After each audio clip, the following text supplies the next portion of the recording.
नमस्कार, मेरे YouTube channel में आपका स्वागत है। आज मैं उस व्यक्ति की कहानी के साथ प्रस्तुत हूं जिसने कलकत्ता को पाकिस्तान बनने से बचाया था। यह मैं बात कर रहा हूं गोपाल पाठा की। बहुत से लोग, हम में से बहुत से लोग जो है, बहुत से लोगों ने गोपाल पाठा का नाम नहीं सुना। उनका मूल नाम गोपाल चंद्र मुखर्जी था। आज के वीडियो में हम देखेंगे किस तरह से गोपाल चंद्र पाठा ने मुस्लिम लीग के द्वारा जो प्रत्यक्ष कार्रवाई दिवस चलाया गया था, उस प्रत्यक्ष कार्रवाई दिवस में कलकत्ता को पाकिस्तान बनने से उन्होंने कैसे बचाया था। देखिए, 1946 की बात है। 1946 में पाकिस्तान आंदोलन अपने चरम पर था और मुस्लिम लीग पाकिस्तान के लिए जितना संभव हो उतना क्षेत्र जो है वो पाने के लिए प्रतिबद्ध थी। उसी समय कैबिनेट मिशन जो है वो भारत आता है और कैबिनेट मिशन ने जो है ये कहा कि पाकिस्तान का निर्माण जो है वो नहीं किया जाना चाहिए। अर्थात वो कैबिनेट मिशन जो है वो पाकिस्तान का निर्माण नहीं चाहती थी। कैबिनेट मिशन ने जो है अपने प्रस्ताव में पाकिस्तान के निर्माण की मांग को अस्वीकार कर दिया था और इसीलिए अब मुस्लिम लीग को, मोहम्मद अली जिन्ना को ये लगने लगा था कि अब जैसे भी हो प्रत्यक्ष रूप से कार्रवाई करें और पाकिस्तान को हासिल करें। और इसके लिए मोहम्मद अली जिन्ना ने, उनकी पार्टी मुस्लिम लीग ने लड़कर लेंगे पाकिस्तान ये नारा दिया और ये निश्चित किया कि 16 अगस्त 1946 के दिन को वे डायरेक्ट एक्शन डे या सीधी कार्रवाई दिवस या प्रत्यक्ष कार्रवाई दिवस के रूप में मनाएंगे। दरअसल इस पूरी प्रत्यक्ष कार्रवाई दिवस के पीछे की मंशा को अगर हम समझना चाहें तो दरअसल बात यह थी कि मोहम्मद अली जिन्ना ज्यादा से ज्यादा हिस्सा, भारत के ज्यादा से ज्यादा क्षेत्र को जो है पाकिस्तान में शामिल करवाना चाहते थे और विशेष रूप से संपूर्ण पंजाब और संपूर्ण बंगाल को वो पाकिस्तान में चाहते थे। आप पीछे मैप में देख सकते हैं, ये पूरा का पूरा जो है पंजाब का इलाका और इधर जो है पूरा बंगाल का इलाका है। आज जिसे हम बांग्लादेश कहते हैं वो उस समय पूर्वी बंगाल था और जो बंगाल का हिस्सा आज वर्तमान में हमारे पास है, जिसे हम पश्चिम बंगाल कहते हैं, वो उस समय भी पश्चिम बंगाल के नाम से जाना जाता था। और मोहम्मद अली जिन्ना ये चाहते थे कि संपूर्ण पंजाब और संपूर्ण बंगाल जो है वो पाकिस्तान में मिले। ये गोपाल पाठा ही थे जिन्होंने मुस्लिम लीग के कार्यों को रोका और काफी हद तक उन्हीं के कारण जो है आज कलकत्ता जो है वो भारत का हिस्सा है, न कि पाकिस्तान का। दरअसल बात ये थी कि हम अगर देखें तो पूरा का पूरा जो है, जो पूर्वी बंगाल का हिस्सा है, ये पूर्वी बंगाल औद्योगिक रूप से पिछड़ा हुआ हिस्सा था। पश्चिम बंगाल जो है वो औद्योगिक रूप से अच्छा हिस्सा था, औद्योगिक रूप से जो है यह अग्रणी हिस्सा था और इसीलिए मोहम्मद अली जिन्ना चाहते थे कि अगर पाकिस्तान को भी जो है हमें विकसित करना है, पाकिस्तान को अगर आगे ले जाना है, तो उसके लिए जो है जो उद्योग बहुल इलाके हैं, अर्थात कलकत्ता, 24 परगना, हावड़ा, हुगली, ये जो क्षेत्र हैं जो कि पश्चिम बंगाल में केंद्रित थे, इन क्षेत्रों को जो है वो पाकिस्तान में मिलवाना चाहते थे। अब ये सारे जिले जो है ये सब हिंदू बहुसंख्यक जिले थे और यहां पर जो है बहुत बड़ी संख्या में उड़ीसा और बिहार जैसे राज्यों से आए हुए जो हिंदू औद्योगिक श्रमिक थे वो लोग भी जो है यहाँ थे। अब मोहम्मद अली जिन्ना जो है इस पूरे क्षेत्र को, अर्थात पश्चिम बंगाल को भी जो है वो पाकिस्तान में मिलवाना चाहते थे और चूंकि ये हिस्सा जो है वो मुस्लिम बहुल ना होकर हिंदू बहुल हिस्सा था, इसीलिए मुस्लिम लीग और मोहम्मद अली जिन्ना की योजना ये थी कि सीधी कार्रवाई के द्वारा जो है इन क्षेत्रों को मुस्लिम बहुल जो है वो बना लिया जाए।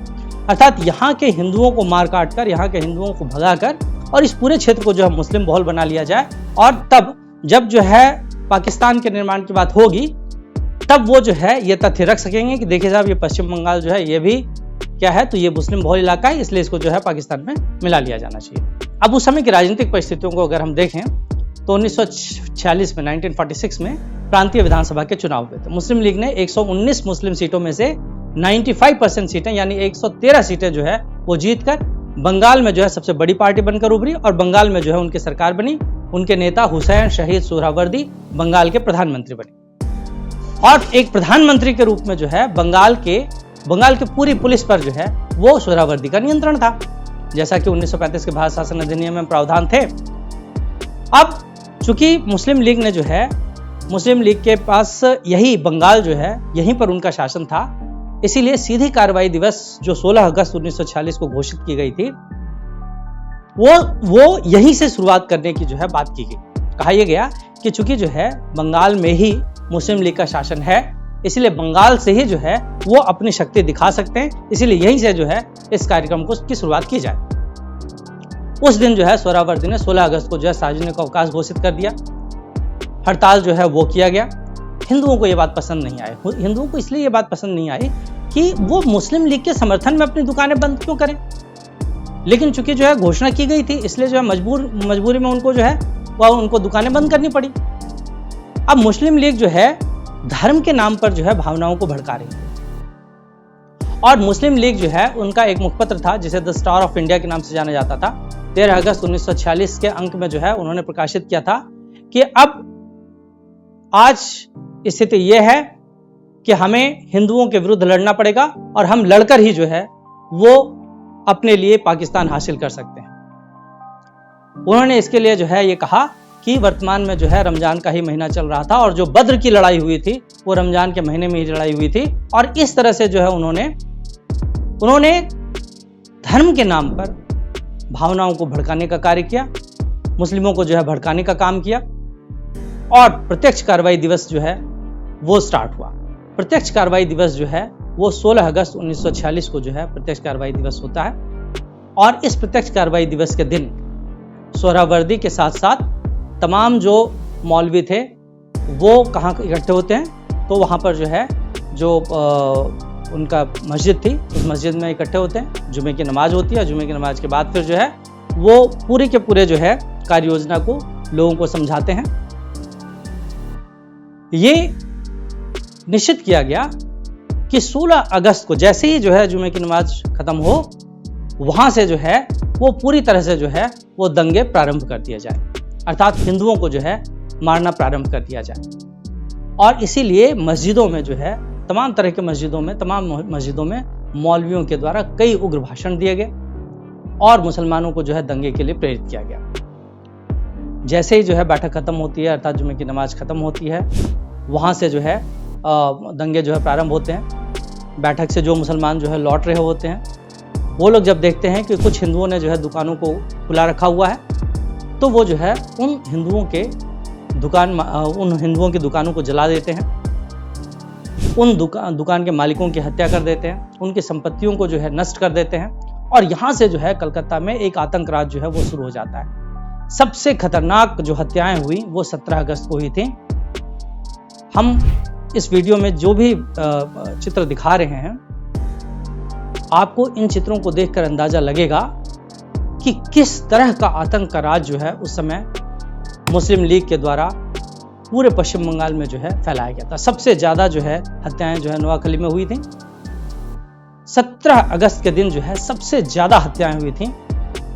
और इस दिन जो है garden reach textile workers union के अध्यक्ष सैयद अब्दुल्ला फारूकी, इनने जो है मुस्लिमों की भीड़ इकट्ठी की और वहाँ पर जितने भी जो है वो बिहार के, बंगाल, उड़ीसा से आए हुए जितने भी जो है वो वर्कर्स थे, जितने भी जो है इस तरह के काम करने वाले लोग थे, सबकी हत्या कर दी।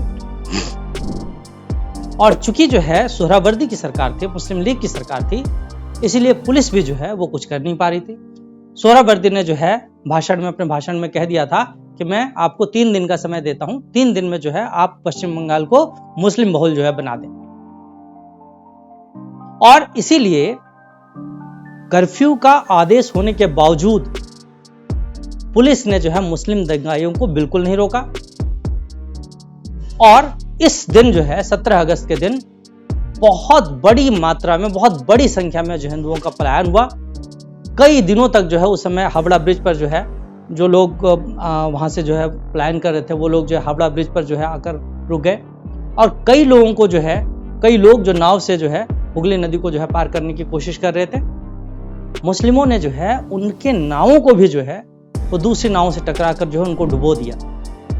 इस तरह से अगर हम देखें तो 17 अगस्त की रात तक जो है पूरा का पूरा हिंसा का दौर इतना चला कि इस पूरे हिंसा के दौर में जो है हजारों की संख्या में जो है मुस्लिम मारे गए। जब हिंदुओं के जो है एक कत्लेआम का दौर जो है चल रहा था 17 अगस्त को, तभी जो है हिंदुओं ने भी जो है संगठित होना प्रारंभ किया। और हिंदुओं के प्रतिरोध का जो केंद्र था वो था गोपाल चंद्र मुखर्जी या गोपाल पाठा।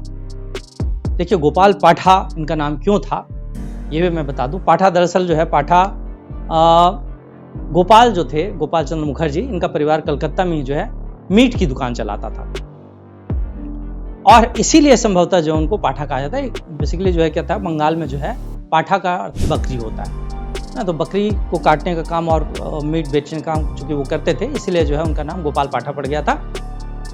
ये गोपाल पाठा जो है सुभाष चंद्र बोस के जो है अनुयायी थे और इन्होंने जो है अपना एक संगठन बनाया था जिसका नाम था भारत जातीय वाहिनी, अर्थात भारतीय पीपुल्स आर्मी।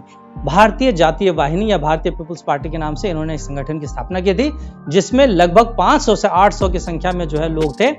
इस संगठन में पहलवान शामिल हुआ करते थे, जिन्होंने जो है अखाड़ों में प्रशिक्षण ले रखा था। ऐसे जो है पहलवान जो है इसमें शामिल हुआ करते थे। और जब इन्होंने देखा, गोपाल पाठा ने देखा कि मुस्लिमों के द्वारा जो है हिंदुओं की हत्याएं की जा रही हैं और पुलिस कुछ भी नहीं कर रही है, तो गोपाल पाठा ने जो है अपने सारे अनुयायियों को इकट्ठा किया और कहा कि आप जो है वो मुस्लिमों से जो है अब लड़ाई करें, दो हाथ करें। गोपाल पाठा 1997 तक, 1997 तक जो है गोपाल पाठा जो है जिंदा थे और द इंडियन एक्सप्रेस में एंड्रू व्हाइट हेड के साथ जो है एक साक्षात्कार उन्होंने दिया था।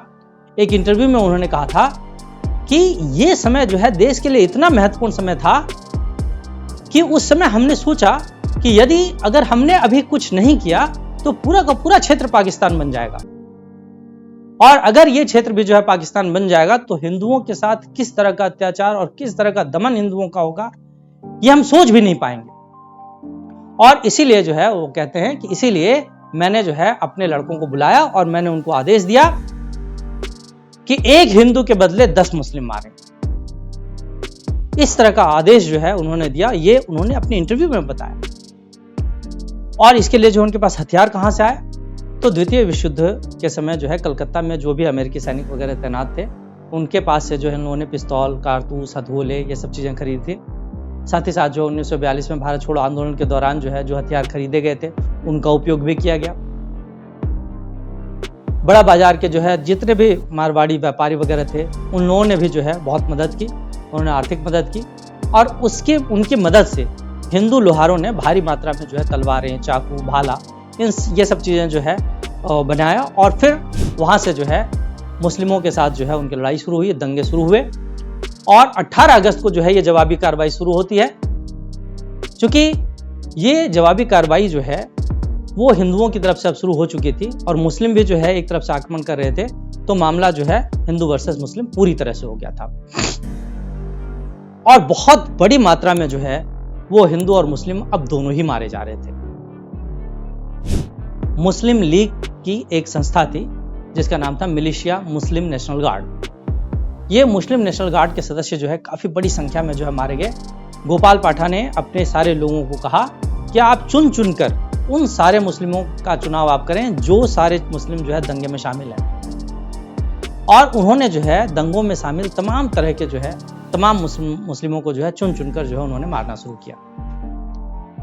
गोपाल पाठा के साथ ही जो अन्य लोग जो इसमें शामिल थे, उनमें कुछ जो महत्वपूर्ण नेता थे, इनमें जुगल चंद्र घोष, बसंता, ये जुगल चंद्र घोष जो है वो एक अखाड़ा चलाते थे, बसंता जो है वो भी एक बहुत प्रसिद्ध पहलवान थे। इस तरह से जो है तमाम लोगों ने, इसमें हिंदू महासभा के भी जो है कुछ लोग थे, और इन लोगों ने जो है वो प्रतिरोध करना शुरू किया। और इस प्रतिरोध के फलस्वरूप ये प्रतिरोध जो है इतना उग्र हो गया कि अब सोहरावर्दी को जो है ये चिंता होने लगी, क्योंकि नेशनल मुस्लिमों के का जो मिलिशिया नेशनल गार्ड जो था उसके कई सारे लोगों को जो है इन्होंने मार दिया था। तो सोहरावर्दी को अब ये लगने लगा कि इतनी बड़ी संख्या में जो है अगर मुस्लिम मारे जा रहे हैं तो इससे अच्छा है कि हम इसको जो है इस पूरे दौर को, इस पूरे दंगे को जो है वापस ले, किसी तरह से जो इसको कम करने की बात करें। और सोहरावर्दी ने जो है उनके जो 2 विश्वास पात्र थे, जिनमें एक का नाम था जीजी अजमीरी और दूसरे का नाम था शेख मुजीबुर रहमान। जी हाँ, वही शेख मुजीबुर रहमान जो बाद में जो है चलकर बांग्लादेश के राष्ट्रपति बने थे। तो उन्होंने जो है इन दोनों को, शेख मुजीबुर रहमान जो है बेसिकली उसी मुस्लिम नेशनल गार्ड के जो है एक सदस्य थे, जबकि जो अजमीरी थे वो मुस्लिम लीग की छात्र शाखा के नेता थे।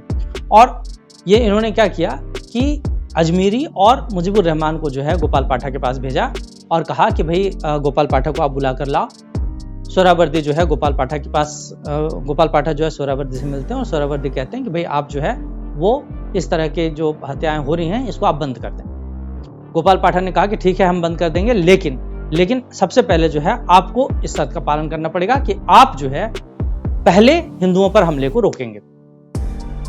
सोहरावर्दी को स्वीकार करना पड़ा क्योंकि सोहरावर्दी के काफी सारे लोग जो है मारे जा रहे थे। इस तरह से जो है दंगे रुकते हैं। हालांकि 21 अगस्त को तो सोहरावर्दी सरकार को भी जो है अंग्रेजी सरकार ने बर्खास्त कर दिया था।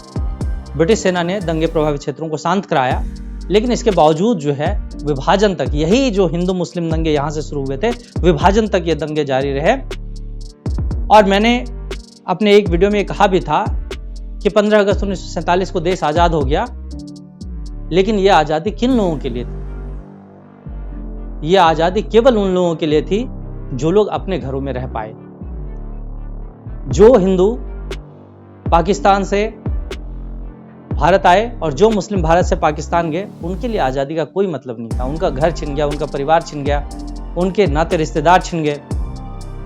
खैर, इस तरह से जो है थोड़े से दंगे जो है कम हुए। आगे चलकर 1947 में महात्मा गांधी जो है वो बंगाल का दौरा करते हैं और उस समय जो है उनके साथ शैलेंद्र चटर्जी नाम के जो है एक पत्रकार थे। वो ये कहते हैं कि महात्मा गांधी जब वहां पहुंचते हैं तो लोग जो है अपने हथियार लेकर आते हैं, महात्मा गांधी के चरणों में रख देते हैं। और लॉर्ड माउंटबेटन ने जो है इस दौरान कहा था कि ये एक चमत्कारिक व्यक्तित्व था, अर्थात गांधी जी के व्यक्तित्व को जो है उन्होंने चमत्कारिक व्यक्तित्व कहा।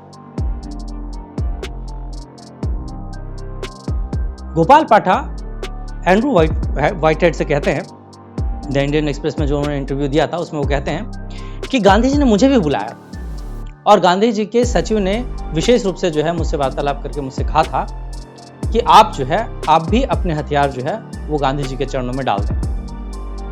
लेकिन गोपाल पाठक कहते हैं कि मैंने उनसे कहा कि जिन हथियारों से मैंने अपनी माँ बहनों की रक्षा की है, यदि उन हथियारों में एक कील भी है तो मैं उस कील को भी जो है उस कील का भी सरेंडर नहीं करूंगा, उस कील का भी आत्मसमर्पण नहीं करूंगा। इस तरह से गोपाल पाठक ने जो है अपने इंटेंशंस बिल्कुल क्लियर कर दिए कि वो हथियार जिनसे मैंने अपने माँ बहनों की रक्षा की है, जिनसे मैंने अपने कलकत्ता की रक्षा की है, पश्चिम बंगाल की रक्षा की है, मैं उन हथियारों को गांधी जी के समक्ष आत्मसमर्पण नहीं करूंगा। इस तरह से एक ऐसा व्यक्ति जिसने यदि उस दिन कदम न उठाया होता तो संभवतः कलकत्ता, जिसे आज हम अपना एक इतना बड़ा महानगर मानते हैं, इतना बड़ा महानगर समझते हैं, यह संभवतः जो है पाकिस्तान में मिल गया होता। इस तरह के कई सारे जो है वो हीरोज, कई सारे जो है लोग भारत में हुए जिनको इतिहास में वो सम्मान प्राप्त नहीं हो पाया जिसके वो हकदार थे।